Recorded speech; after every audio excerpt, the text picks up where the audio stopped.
Marcus Wellington, a 40-year-old FBI special agent, buys a large property in Oak Ridge County, an area with a history of racial tension. His deep cover mission, Operation Sunlight, is to investigate corruption within the local police department. The assignment is personal. 30 years ago, his father was wrongfully imprisoned by corrupt officers in the same county on fabricated drug charges.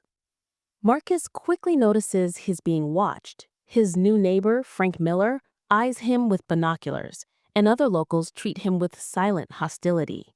He also discovers high-grade surveillance equipment hidden around his property. Before he can document everything, 3 police cruisers arrive. Officers, led by Sergeant Grimes and Officer Brennan, corner Marcus, guns drawn. They accuse him of trespassing and demand he get on the ground. Marcus, following his FBI training, complies while secretly activating a recording device on his watch. They then find a bag of narcotics in his truck, which Marcus immediately recognizes as planted evidence. As he's being arrested, Sergeant Grimes whispers a racist threat, confirming Marcus's suspicions about the true nature of their actions. Marcus is taken to the Oak Ridge County Police Station. The drive is silent, but he overhears the officers mention the mayor's project. At the station, the officers try to humiliate him during the booking process. He is denied his phone call and left alone in an interrogation room for 45 minutes, a tactic to increase his anxiety. During the interrogation, Sergeant Grimes and Officer Brennan grill Marcus about his presence in town. He sticks to his cover story as a real estate developer. The interrogation is interrupted when Officer Wilson, a young and seemingly nervous cop, brings Marcus a cup of water and slips him a small, folded note. The note simply says, "They're setting you up. Your prints triggered something. Chief asking questions." This note confirms that his fingerprints have flagged him as an FBI agent, and his handler, Director Samantha Chin, is now aware of his situation. Soon after, Chief Harper enters and abruptly ends the interrogation, arguing with Grimes and Brennan in his office. He is furious that the officers have detained the federal agent. Marcus uses this time alone to send a signal to Director Chin, indicating he's detained but not in immediate danger. Just as Wilson returns to whisper that Director Chin is on her way with a federal warrant, the commotion of the FBI's arrival fills the station. Director Samantha Chin arrives at the Oak Ridge County Police Station with a team of FBI agents. Her commanding presence and the federal warrants she carries immediately dismantle the power structure that had been in place. The local officers, including Sergeant Grimes and Officer Brennan, are stunned into silence. Director Chin approaches Marcus, now openly referring to him as Agent Wellington. The civilian persona he had adopted vanishes, replaced by the confident federal agent. Marcus tells Grimes to remove his handcuffs, pointedly noting that he doesn't want to add unlawful detention of a federal officer to the list of charges.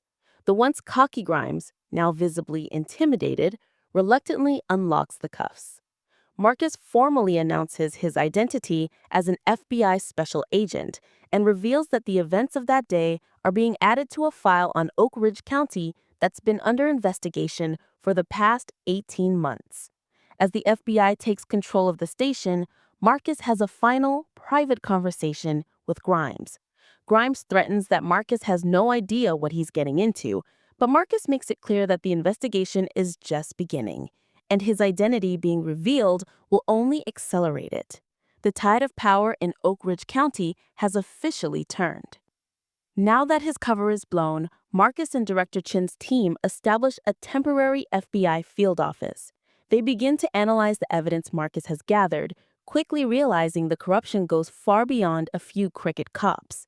The investigation points to a much larger conspiracy involving Mayor Richard Collins, his family's land development corporation, and a multi-year pattern of civil rights violations, evidence tampering, and false arrests. The team interviews Eliza Jefferson, a local journalist Marcus had noticed at the scene of his arrest.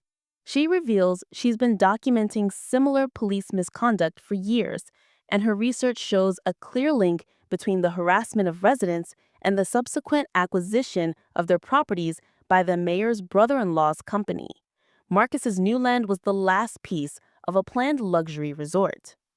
Meanwhile, Officer Wilson, who had slipped Marcus the note, agrees to become an informant. He tells the FBI that Sergeant Grimes and the mayor are destroying evidence. This information allows the FBI to accelerate its timeline and secure crucial documents before they can be destroyed. Wilson's conscience, spurred by his family's history in the county, has compelled him to risk his career to do the right thing. The FBI's investigation expands, revealing that Sergeant Grimes is not just corrupt, but is also actively involved with a regional drug trafficking organization. He uses his position to protect certain dealers while targeting their rivals, all as part of a larger plan to drive down property values for the mayor's development schemes. Meanwhile, Eliza Jefferson's article detailing the police harassment and suspicious property transfers in Oak Ridge County is published, fueling the public's outrage. The mayor holds a press conference, calling Marcus an outside agitator and framing the FBI as the enemy. This strategy seems to work as the community becomes divided and Marcus faces increasing hostility. The tension escalates when he finds his own property vandalized with racial slurs and a crude effigy hanging from a tree. The final straw comes when Marcus's surveillance equipment records Grimes and Brennan discussing a plot to send a stronger message, even talking about making an accident happen to Marcus. This threat forces Director Chin to accelerate the investigation, placing the corrupt officers on 24/7 surveillance. The stage is set for the final phase of Operation Sunlight. The FBI team finalizes its plan for a massive sting operation. The strategy is to hit all the key targets simultaneously. The main part of the plan involves Marcus holding a press conference to announce his intention to build an affordable housing development on his property. This is a strategic move, as the team knows it will force the corrupt officials to convene an emergency meeting to stop him. Officer Wilson agrees to wear a wire to this high-stakes meeting at the Oak Ridge Country Club. From an FBI monitoring station, Marcus and Director Chin listen in as the conspiracy is laid bare. The officials, including Mayor Collins and Sergeant Grimes, openly discuss their plans to use zoning laws to obstruct Marcus's development. Most damningly, they talk about removing Marcus to get his land back, directly implicating them in a conspiracy to commit violence. As the meeting concludes, Director Chin gives the signal. FBI teams raid multiple locations across the county. Marcus leads the team that arrests Mayor Collins and Sergeant Grimes. The mayor's shock as he is publicly handcuffed is a moment of justice long overdue. Officer Brennan, the most volatile of the group, attempts to flee, but is cornered by Marcus, who makes a calm, professional arrest. In a final act of desperation, Brennan mutters to Marcus that Collins had a history with his father, giving a crucial clue for the expanding investigation. 6 months later, Marcus testifies in federal court against Mayor Richard Collins. His testimony is powerful, laying out the systematic corruption and its devastating impact. During the trial, a crucial piece of evidence is presented: a memo from Collins to the former police chief dated 3 days before Marcus's father's arrest, labeling him as a problem requiring immediate attention. This document proves the direct link between Collins and the false charges that ruined Jonathan Wellington's life. Marcus's professional composure is tested, but he stands strong as he confirms that his father's 8 years in prison and ruined life were a result of the defendant's actions. Collins and all the other main defendants are found guilty. In a separate hearing in Oak Ridge County, Judge Elaine Michaels officially vacates the convictions of Jonathan Wellington and 17 other individuals who had been wrongfully imprisoned by the corrupt system.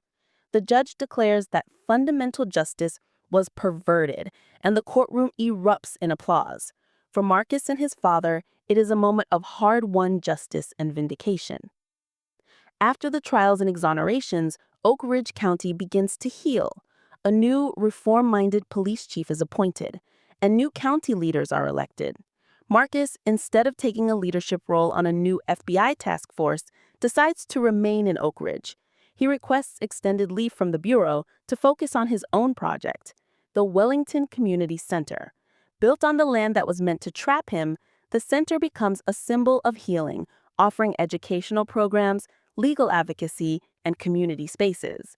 His relationship with journalist Eliza Jefferson grows as their shared commitment to justice forms a deep bond. The community starts to rebuild, with Marcus holding workshops and helping residents navigate their rights. When a young boy asks him what to do if he's stopped by the police, he gives a thoughtful answer, emphasizing that change takes time and vigilance, but also recognizing the efforts of good officers. Ultimately, Marcus realizes that true justice isn't just about punishing past wrongs, but about creating systems and communities where such wrongs become impossible. He turns down the offer